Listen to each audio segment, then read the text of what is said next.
And this one says calculate the concentration of nitric acid in moles per liter. Let's write down. Asked. What is asked? Concentration of nitric acid in moles per liter, which is indicated by capital M, in a sample which has a density. Now I'm given. What is given? Density is 1.41 grams per ml and mass percent of nitric acid is 69% by mass. Now this is very simple but nonetheless instructive as well as interesting. Why?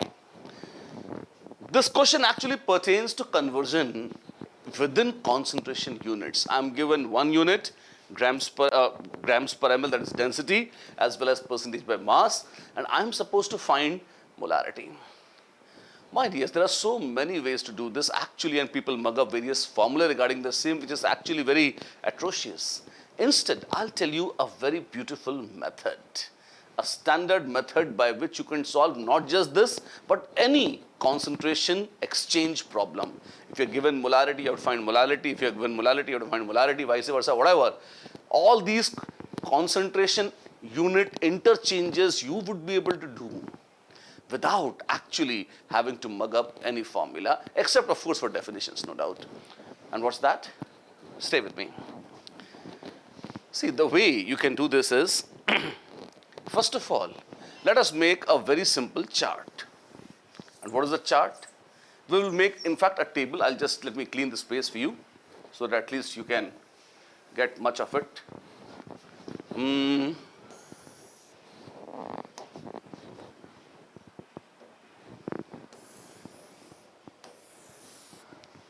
Let's write, say,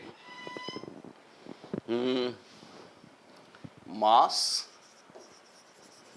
molar mass, moles and volume.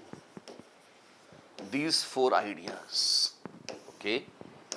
And what do you have? We have solute, which is HNO3. We have solvent, which is water. And if I add them, what do I get? I get solution. So I have made this table. And now with this, let me proceed as per what is given. I'm given 69% nitric acid. So I could say, let me consider 100 grams of 100 grams of solution. If I have considered 100 grams of solution, mass of nitric acid is 69 grams. And remaining 100 minus 69, that is 31 grams, would be the mass of water. Sensible. Molar mass, nitric acid is 63, water is 18. How do you know this? You can add and calculate. I have done it so many times that I have come to remember this, but you can add and get that. That's very simple. What is mole? Mole is mass upon molar mass. I need number of moles of nitric acid actually.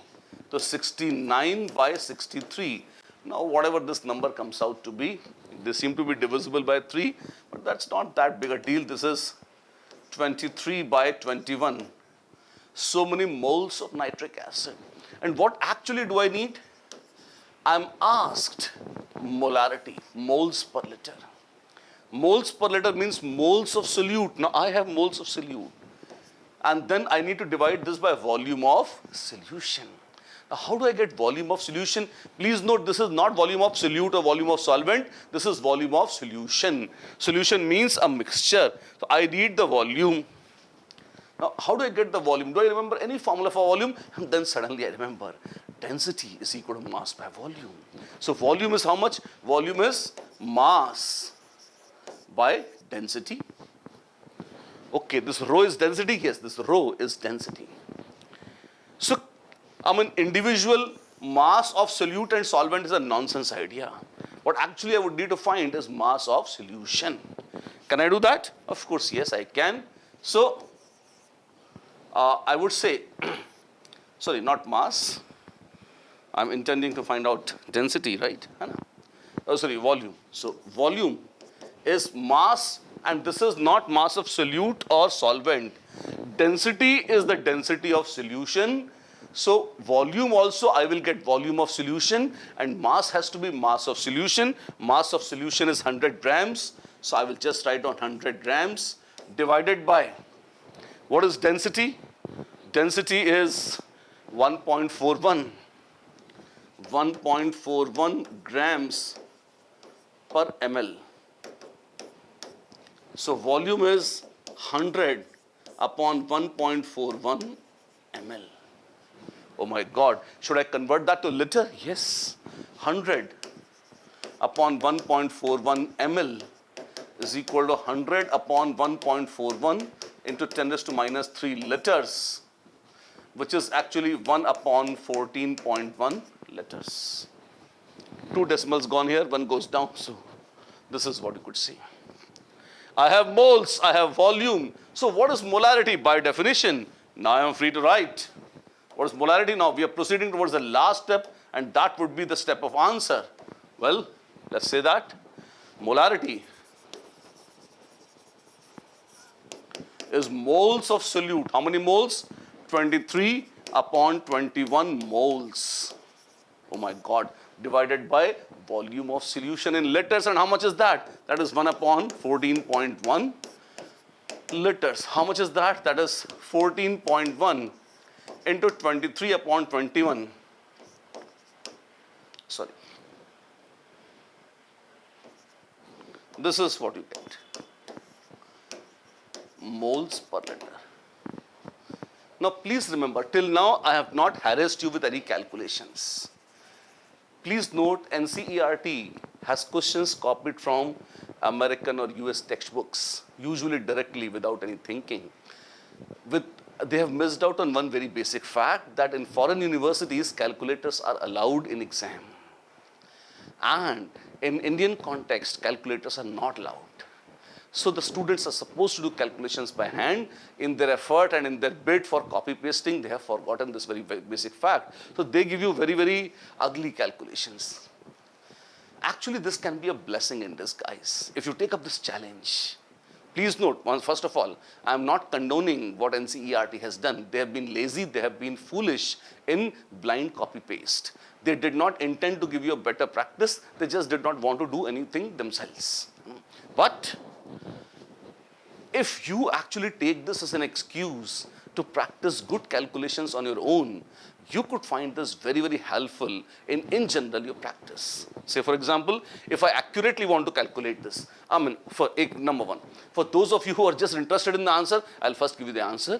And those of you who are interested in how will you hand calculate this, I'll also teach you how to hand calculate. The answer is 15.44. If you just want the answer and you want to run away, then this is for you. Answer is 15.44.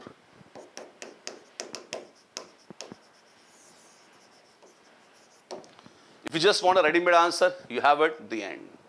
But if you want to learn how do I calculate this by hand without using calculator, do I have a method? Yes, my dear, I do have, and I'll keep telling you this till you learn it very nicely, right? So, honestly, this is a part of maths, not chemistry, but then this portion of chemistry utilizes maths. So yes, for numerical chemistry, such calculations are very useful, and I'll tell you some tricks. See, it's like this. This is 14.1 outside, 1 plus 2 upon 21. Could you take it like that? Yeah, we could. Now this is 14.1 plus not 2 by 21. Multiply this is 28.2 upon 21, right? And could I not break up this 28.2 by 21? If you just look closely enough, could I just say that 28.2 is approximately 28? And this goes by table of 7. 7 4s are 28, 7 3s are 21. This is 1.33.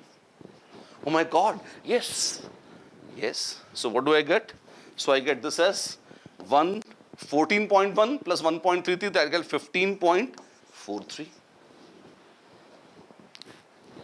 15.44 is the answer. You missed by 0.01. Come on, yaar. Without using calculator, we did a very accurate calculation. Second decimal place and all you can skip. That's not a big deal. Hai? Is this the answer? Yes. Still, if you're not satisfied, you say, no, I want more accurate. Then split it like this. Instead of neglecting it, just say that this is, so this much you have calculated, right? Now all you need to do is to do this dirty work, right? How much is that? I can again approximate. See, this is a very beautiful method I'm telling you. How will I approximate now? This is such a dirty number. No, it is not dirty at all. See, I could say 0.2 is approximately 0.21, right? So 0.2 upon 21 is so much, which is 0.01. Can I say that? Yes. So I just add 0.01. That is 15.443 molar. I have now a more accurate answer than 2 decimals rounding off. Is that fine? Yeah. So even without calculator, can I do calculations? Yes, you very much can. First of all, have this in your heart, have the courage, yes, we'll do this, and yes, you would be able to do that. With this idea, let's take up the next question.